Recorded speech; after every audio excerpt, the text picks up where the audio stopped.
Calcutta medical कॉलेजमधील महिला डॉक्टरवर झालेल्या बलात्कार व क्रूर हत्येचा जाहीर निषेध आणि गुन्हेगारांवर कठोर कारवाई करण्यासाठी आज डॉक्टर्स फ्रायडे क्लब कणकवली आणि आम्ही कणकवलीकर यांच्या वतीने काळ्या फीत बांधून कणकवली पटवर्धन चौक येथून प्रांत कार्यालयापर्यंत मूकमोर्चा रॅली काढून निषेध करण्यात आला।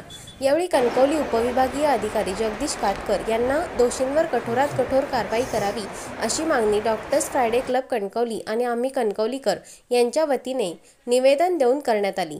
Doctors Friday club Kankavli doctor क्लबचे Vidyadhar Tayshete, secretary doctor Vinay Shirodkar, doctor Nitin Shette, doctor Pravin Viramole, doctor SM Taishete, आम्ही कणकवलीकरचे अध्यक्ष ज्येष्ठ पत्रकार Ashok Karmelkar, Balu Mistry, doctor Dadaso Abdar, doctor Pratima Natekar, doctor Shamita Birmole, doctor Hema Tayshete, doctor Prajakta Teli, doctor Minal Apte, Amita Kulkarni, doctor Rashmi Pendurkar, doctor Deepali Valanju, doctor Santosh Rane, doctor Neeta Karande, Shaila Mukhre, Shraddha Kadam, पूजा सावंत सह उपविभागीय पोलीस अधिकारी घनश्याम आढाव, पोलीस निरीक्षक मारुती जगताप, पोलीस उपनिरीक्षक देठे, दाजी सावंत, मंगेश बावदाणे आदी उपस्थित होते। आपणा सर्वांनाच माहिती आहे 9 ऑगस्ट रोजी कलकत्त्यामधील मेडिकल कॉलेजमध्ये महिला डॉक्टरवर बलात्कार, अमानुषपणे बलात्कार आणि निर्घृण हत्या तिची करण्यात आली आणि हा प्रकार आणि जी घटना आहे ती अत्यंत भयावह आणि अत्यंत क्रूरपणे करण्यात आली। बरं, ती घटना झाल्याच्या नंतर ज्या प्रकारे दोषींवर कारवाई केली गेली पाहिजे होती ती नीट व्यवस्थितरित्या केली जाते असं सकृत दिवसांनी तरी दिसत नाही आहे आणि ह्या सगळ्या प्रकाराचा निषेध करण्यासाठी आज आम्ही कणकवलीमधील डॉक्टर्स फ्रायडे क्लब मेडिकल असोसिएशनचे सर्व सदस्य आणि आम्ही कणकवलीकरचे कणकवलीतील नागरिक असे सर्वजणी मिळून आप्पासाहेब पटवर्धन चौक ते प्रांताधिकारी कार्यालयापर्यंत मूकमोर्चा काढलेला आहे आणि ही सगळी घटना प्रत्येकाच्या मनामध्ये संताप आहे, चीड आहे। ज्या प्रकारे कठोर शासन या गुन्हेगारांना व्हायला पाहिजे होतं ते होताना विलंब लागतोय, तरी लवकरात लवकर या दोषींवर अटकेची कारवाई व्हावी, त्यांना कठोरात कठोर शासन व्हावं आणि देशामध्ये निर्भयतेचं वातावरण तयार व्हावं।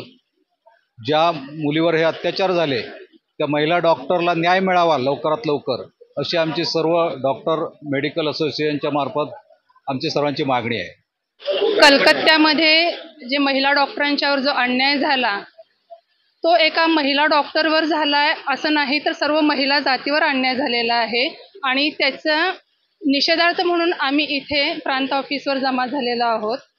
तर सर्व महिलांना न्याय मिळावा याच्यासाठी म्हणून आम्ही प्रयत्नशील आहोत आणि अशा नराधमांना कठोरात कठोर शिक्षा मिळावी हीच आमची सरकारकडे प्रार्थना आहे।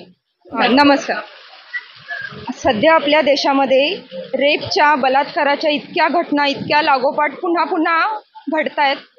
हाथरसमध्ये बलात्कार झाला, मणिपूरमध्ये महिलांची निर्वस्त्र दिंड काढली गेली आणि त्याच्या पाठोपाठ आता एका महिला डॉक्टरवर ती काम करत असते त्या ठिकाणी तिची ड्युटी सुरू असताना अशा ठिकाणी सुद्धा बलात्कार होतो आणि या कुठल्याच घटनांमध्ये आपण आरोपींपर्यंत पोहोचत नाही आहोत, त्यांना पकडून शिक्षा झालेली नाही आहे।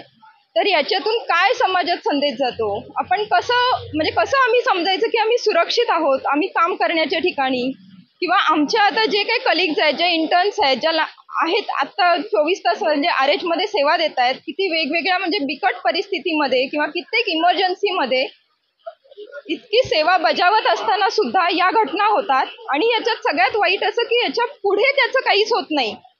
याच्या प्रॉपर जो मुख्य जो आरोपी आहे त्याच्यापर्यंत पोहोचत नाही, तर उलट ह्या घटना दाबल्या जातात आणि सगळे गव्हर्नमेंट्स असे प्रयत्न करतात की हे दाबलं जावं। हे खूप खूप निषेधार्थ आहे। याच्यातून समाजात खरोखर असा संदेश जायला लागलाय की तुम्ही करा आणि नंतर तुमचे पुरावे मिटवतात आणि सगळे राजकारणी तुम्हाला पाठीशी घालतात। तर हे अतिशय चुकीचं आहे। या मागच्या या जेवढ्या काही घटना घडलेल्या आहेत त्याच्या मुळात जायला हवं। या आरोपींना पाठीशी घालणं राजकारण्यांनी बंद केलं पाहिजे आणि आरोपींना जास्तीत जास्त शिक्षा व्हायला हवी आणि महिलांना, मग ते डॉक्टर असोत कुणीही असोत, पोलीस सुद्धा असतात, कंडक्टर कितीतरी असतात ज्या इमर्जन्सी ठिकाणी ड्युटी बजावत असतात वेगळे, त्यांना कामाच्या ठिकाणची सुरक्षितता ही आमची फार मोठी गरज आहे, प्राथमिक गरज आहे.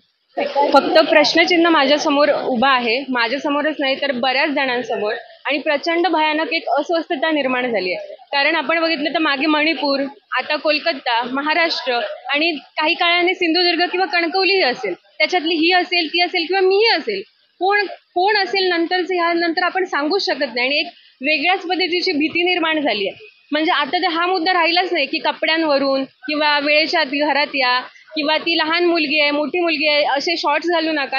आता तर 4 वर्षापासून 70, 80, 90 कोणत्याही स्त्रीवर अत्याचार होतात. एवढंच नाही तर आपण बघितलं तर इतकी विकृती झाली की कुत्र्यांवर आणि अगदी महाराष्ट्रात घोरपडवर देखील अत्याचार निर्माण झालेत. म्हणजे ही विकृती आहे आणि ही फक्त इथे आम्ही जमलोय ते पुरुषांच्या विरुद्ध किंवा एखाद्या पितृसत्ताक जी चाललेली आहे व्यवस्था याच्या विरोधात नाही, तर इथे ही विकृती आणि ही मोडणं गरजेचं आहे. आणि आपण बघितलं तर विक्टिमची जी आई आहे ती म्हणाली की माझा मुलगा इनोसेंट आहे, त्याने तसं काही केलं नाही, त्याने 4 बायकांना किती हरास केलंय, ही स्वतःच्या पत्नींना.